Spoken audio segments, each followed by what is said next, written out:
Olá pessoal, tudo bem? Sou o professor Leandro Muniz Corrêa. Nós vamos trabalhar juntos a matéria de Direito Penal e nessa aula em específico a evolução do Direito Penal.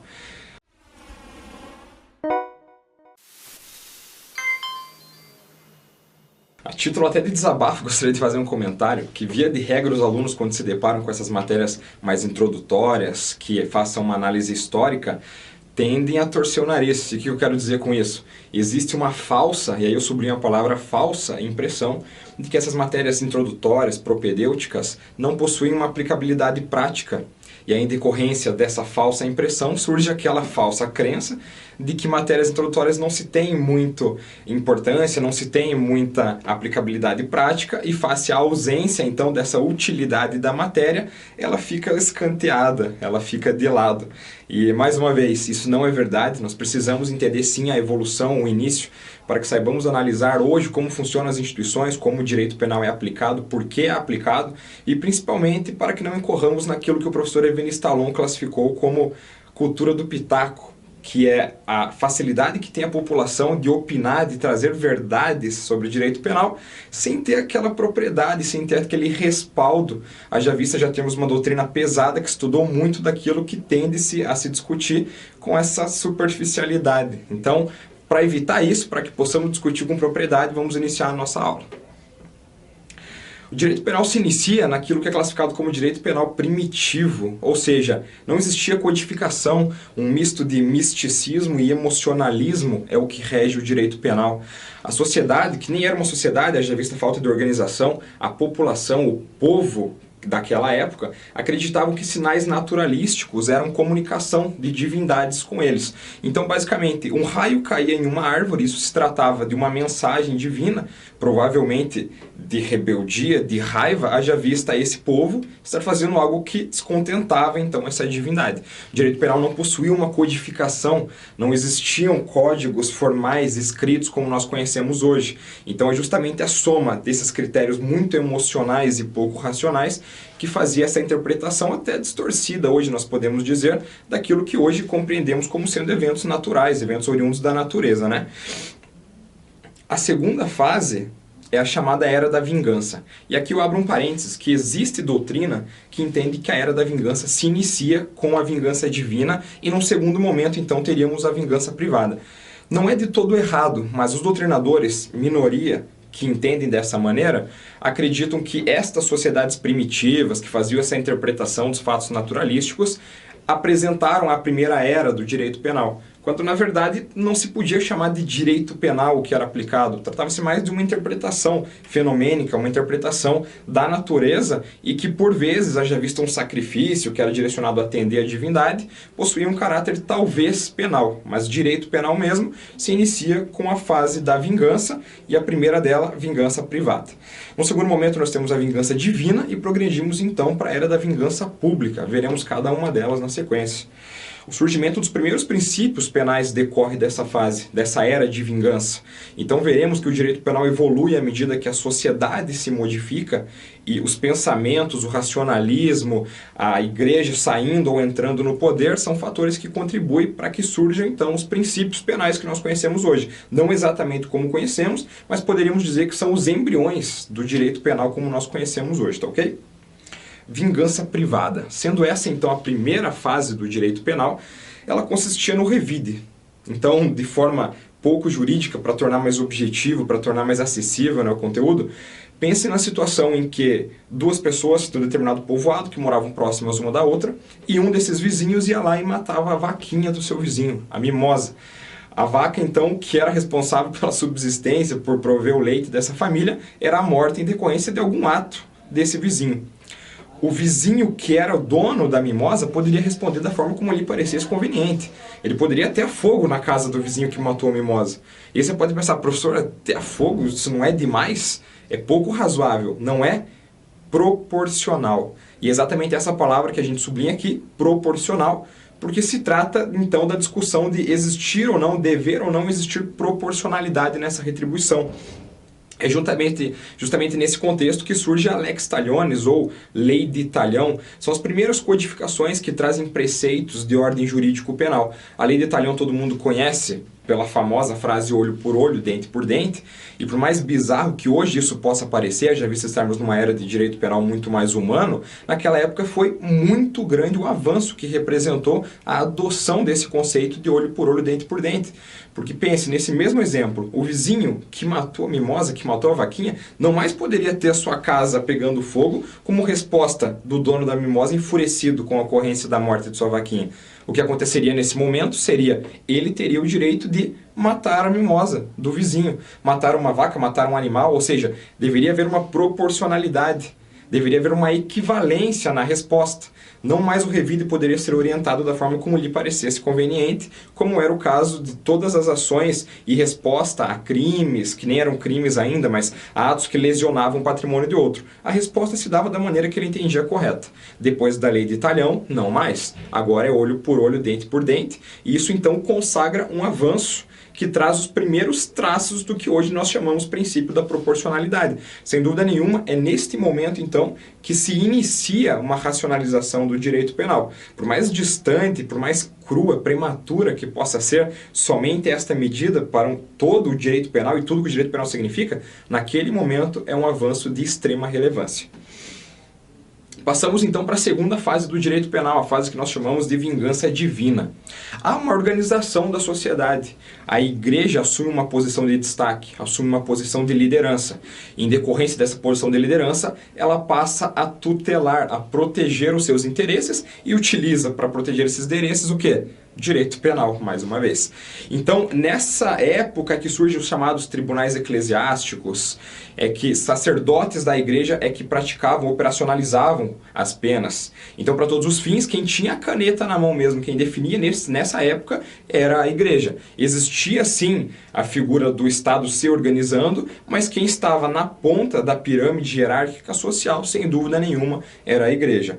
Direito penal e igreja se confundem nessa época. Você não consegue distinguir o que é moral, o que é crime, o que é certo, o que é errado, senão sob essa ótica, sob essa perspectiva religiosa. Então, para todos os fins, bastava que você atendesse aos dogmas da igreja para que você não precisasse se preocupar com o direito penal, pois direito penal e igreja tratavam-se da mesma coisa. Vis corporalis como punição. O que seria essa vis corporalis? São as penas corpóreas. O crime, nesta época de vingança divina, era tido como uma alma suja de alguém que, não atendendo os preceitos religiosos, necessitava de uma purificação. E essa purificação advinha das penas corporais. Então, sacrilégios, penas de tortura, penas de exposição a mortes cruéis, são registradas nesta época como sendo aquelas que a igreja direciona aos chamados hereges. Herege era aquele que contrariava os dogmas da igreja. Então a igreja possuía o seu roteiro de postura social e aquele que se desviasse desse roteiro, aquele que contrariasse, que atentasse de forma contrária aos interesses da igreja, tinha então a vis corporalis, as penas corporais como meio de purificação da sua alma. Uma frase bem interessante do professor Magalhães, que ilustra essa fase de vingança divina, é que a repressão ao crime é a satisfação dos deuses. Então isso ilustra muito bem qual era o pensamento da época. Os deuses, no alto da sua divindade, da sua onipotência, exigiam que fossem punidos aqueles que atentassem contra os seus valores, que eram, na verdade, os valores que a igreja impunha à sociedade. E, mais uma vez, as penas corpóreas se consagravam como um meio pelo qual a igreja entendia cabível e adequado punir quem contrariasse todos os dogmas, quem contrariasse as divindades, e a consequência dessa pena, então, seria a satisfação dos deuses. Quem é que seria louco de, na época, contrariar a satisfação dos deuses, não é mesmo? Concílio de Latrão. Concílio, pessoal, é uma reunião de autoridades e esse Concílio de Latrão ficou famigerado, é conhecido como um dos mais importantes porque dele decorre o que se convencionou como sendo a divisão de classificação de crimes. Nós temos na época as delicta ecclesiástica, temos as delicta mere secularia e as delicta mista. Tá, o que significa isso, professor? Latim é horrível. Pois bem, as delicta eclesiásticas são os crimes que atentam contra os interesses da igreja. Então a igreja possuía uma série de bens jurídicos a serem tutelados, que mais uma vez não se confunda com o que nós temos hoje como concepção de bens jurídicos. Eram bens jurídicos de interesse da igreja, propriedade da igreja, a palavra da sua santidade, enfim.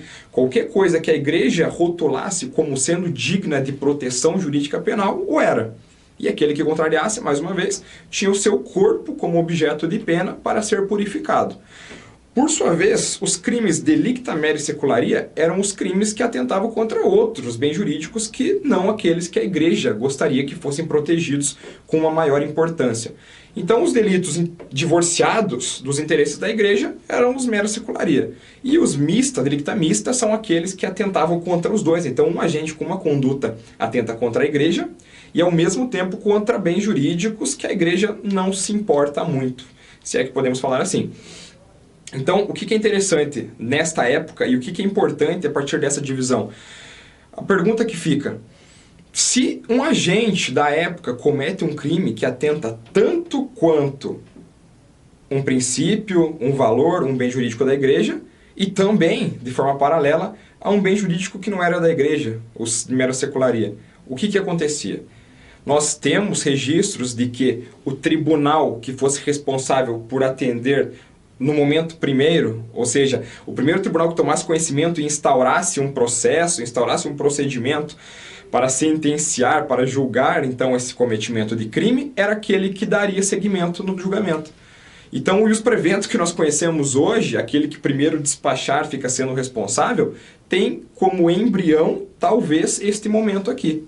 Porque, mais uma vez, não obstante a igreja estivesse no topo da pirâmide hierárquica social, não obstante a igreja fosse responsável por estabelecer as diretrizes jurídico-penais, nesse momento, se o tribunal que não fosse o eclesiástico, né, o tribunal comum, fosse o responsável por dar início ao julgamento, esse mesmo tribunal é que daria seguimento até o término, até a sentença. Tá, professor, mas isso significa então que se a pessoa fosse julgada e o primeiro tribunal não fosse o tribunal eclesiástico, não fosse o da igreja, ele estaria salvo?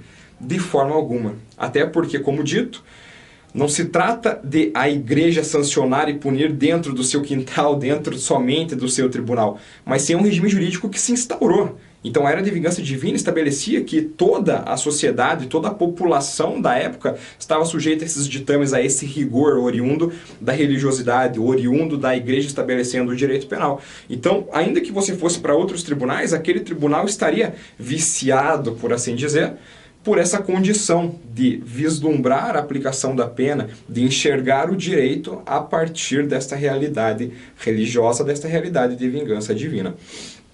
Para ilustrar para vocês isso aqui, gente, eu trago um exemplo daquilo que se consagrou como o livro, o nome, significado literal é Martelo das Bruxas, Maleus Maleficarum, e se trata de um fragmento de como se observava quem era a bruxa ou a possibilidade que tinham os agentes que cometiam a feitiçaria de interferir no juízo alheio, enfim, se constata aqui muito grande a realidade de imoralidade, a realidade de distorção de um racionalismo puro. Então vamos lá, me acompanhe no slide.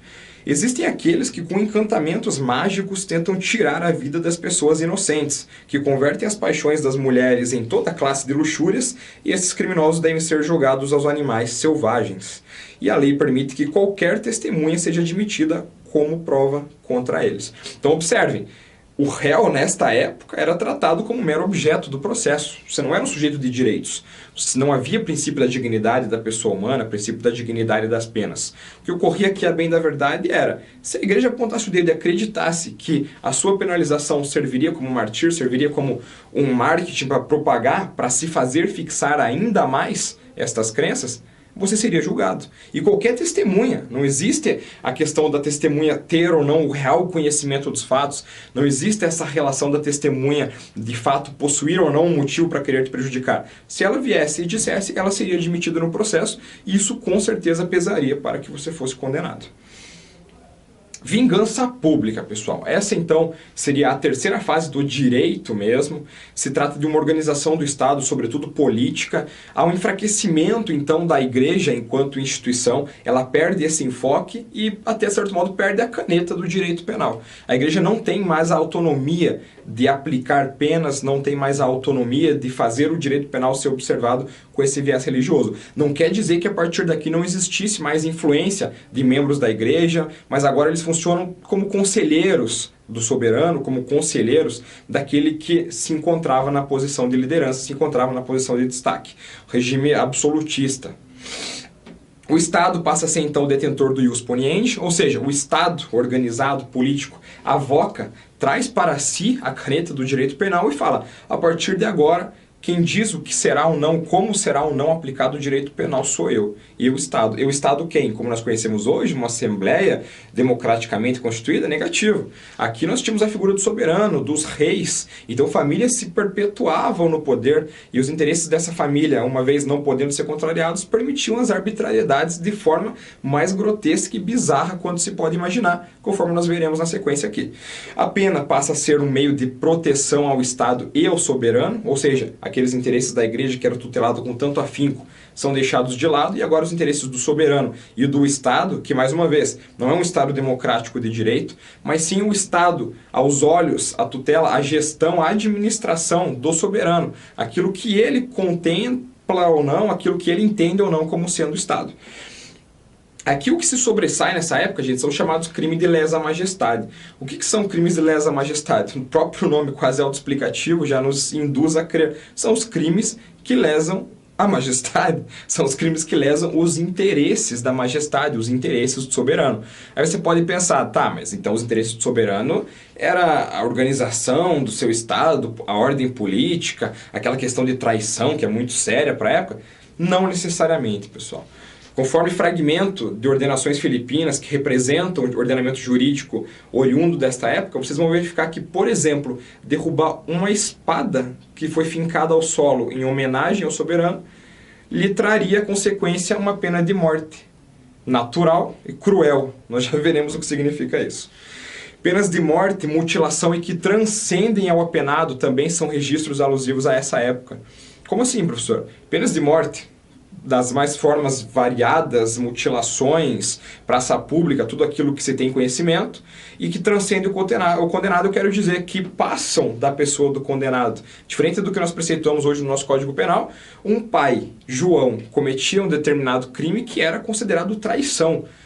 O soberano não poderia admitir que João continuasse vivo, ele teria que dar o exemplo para mostrar quão grande, qual o tamanho do vigor que o direito penal utilizava para sancionar quem cometia esse ato de traição. Tá, e qual que era a consequência disso? Simples. A consequência disso era que seu filho, sua esposa, seus pais, todos eram sentenciados para fazer valer, para fazer mostrar, para se fazer fixar no inconsciente popular que ninguém poderia tomar uma atitude nunca que traísse, que contrariasse os interesses do soberano, os interesses da majestade, do Estado que se consolidava à época. Para vocês terem uma ideia, como eu disse, um exemplo, um fragmento aqui das nossas ordenações filipinas que consagram bem esta época. Se alguém matasse, ferisse ou atentasse propositalmente em presença de Sua Majestade Imperial alguma pessoa que estivesse em sua companhia.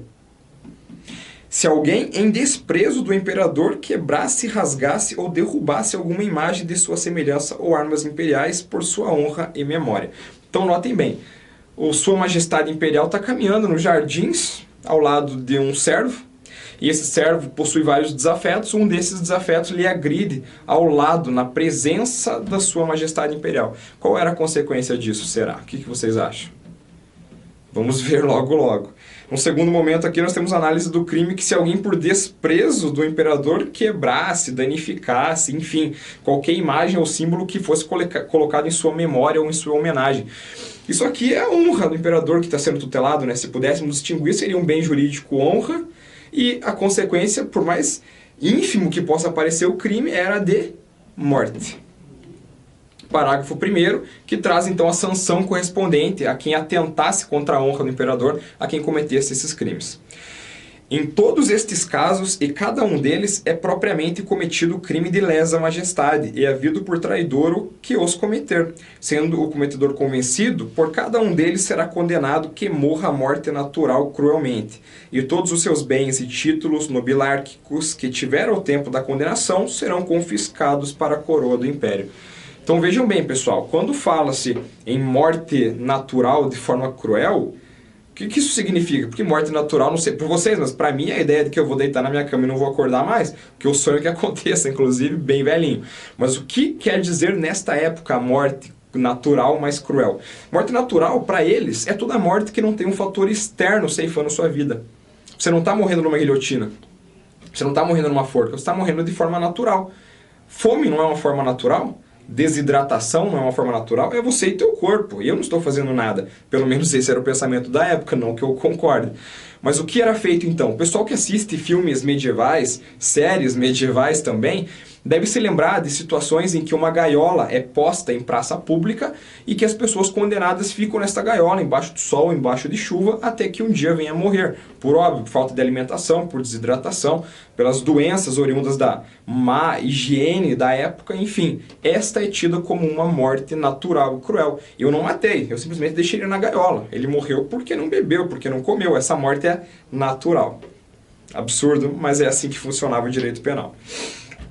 Por fim, nós entramos então no direito penal humanitário. O que é direito penal humanitário? Logo após a Revolução Francesa, nós entramos no chamado Iluminismo, que é uma época em que a população, já cansada desses absurdos, desses abusos cometidos pelo absolutismo, passa a reivindicar direitos, passa a reivindicar um tratamento humano. Essa que é a verdade. Então, eles se rebelam, se revoltam e, frente ao governo absolutista, estabelecem novas diretrizes que se apresentam como um marco jurídico, não só penal, mas constitucional, em se tratando de direitos humanos também. O que isso significa na prática? Que a vingança privada, a vingança divina, a vingança pública são ultrapassados e o direito penal passa a ser, então, observado com um viés humanitário, com um viés de cidadão, sujeito de direitos. E é isso que se consagra com o período denominado direito penal humanitário.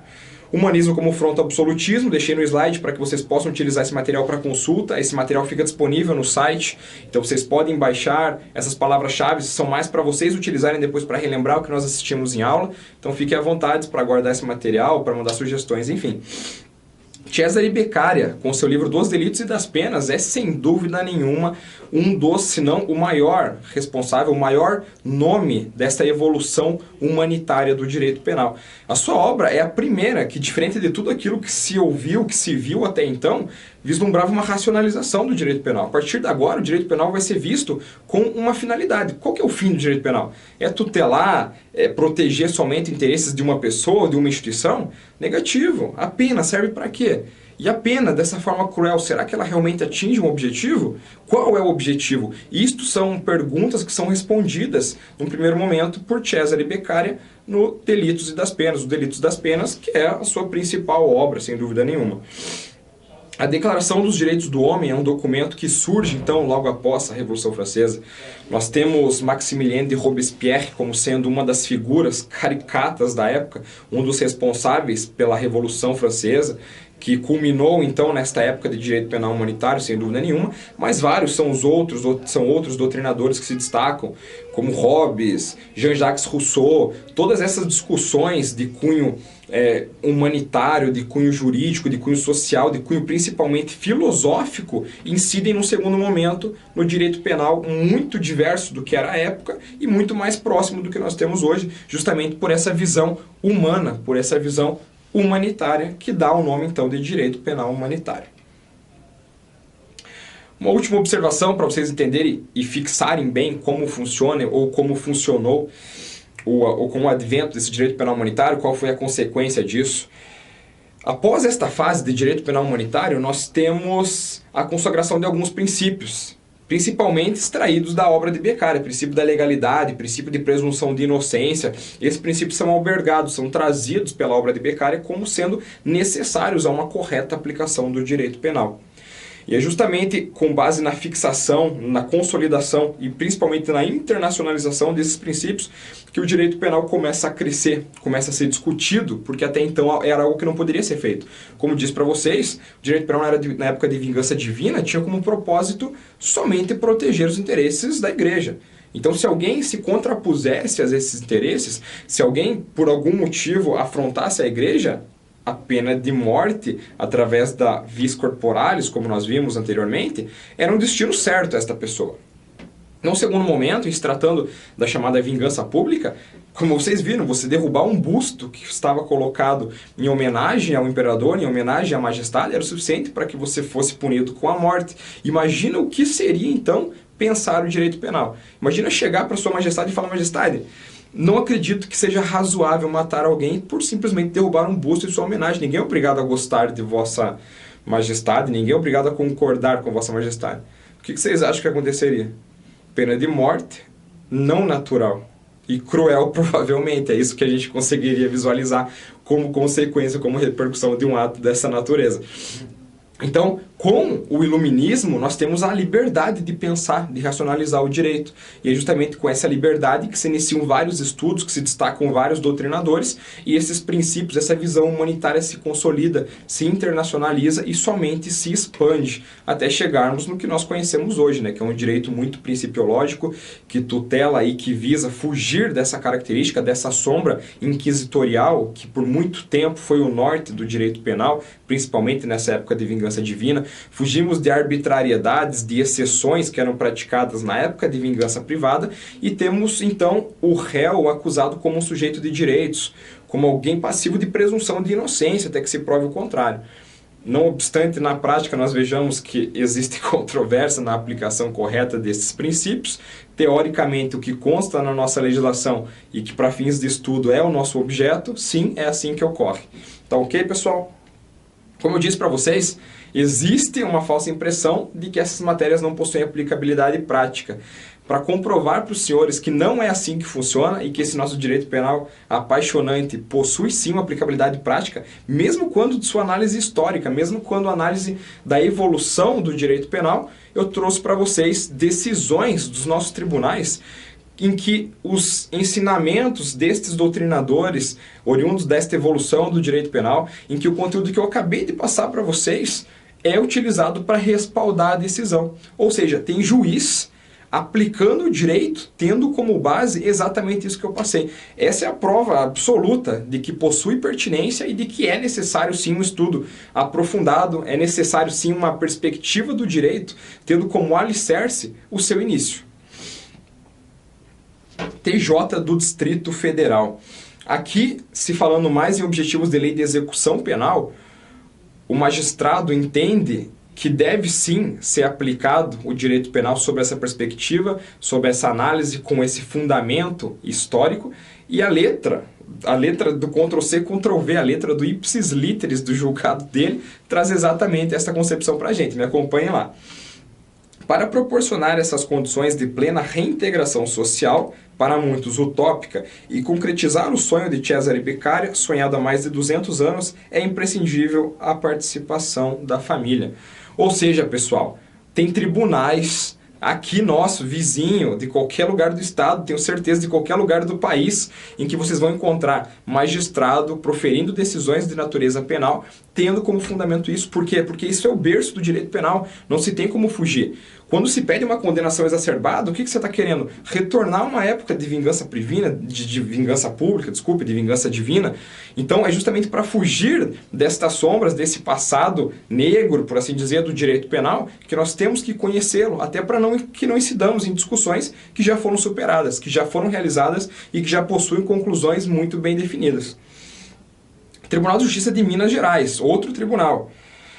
Vês que a sociedade não pode adotar como natural a postura de olho por olho, dente por dente, certo é que desde o contrato social adotado entre o Estado e os cidadãos, o poder estatal toma para si a tutela de solução dos problemas, não podendo o indivíduo ameaçar para dirimir eventuais conflitos ocorridos. Olha que interessante, aqui nós temos duas referências históricas, duas referências que são oriundas, né, que decorrem dessa evolução do direito penal. No primeiro momento, o juiz, nesse caso o desembargador, né, porque é do tribunal, faz menção ao olho por olho, dente por dente, ou seja, pessoal, nós não podemos voltar a isso. O direito penal demorou muito para progredir e avançar e se lapidar para ter um formato diferente, mais humanitário.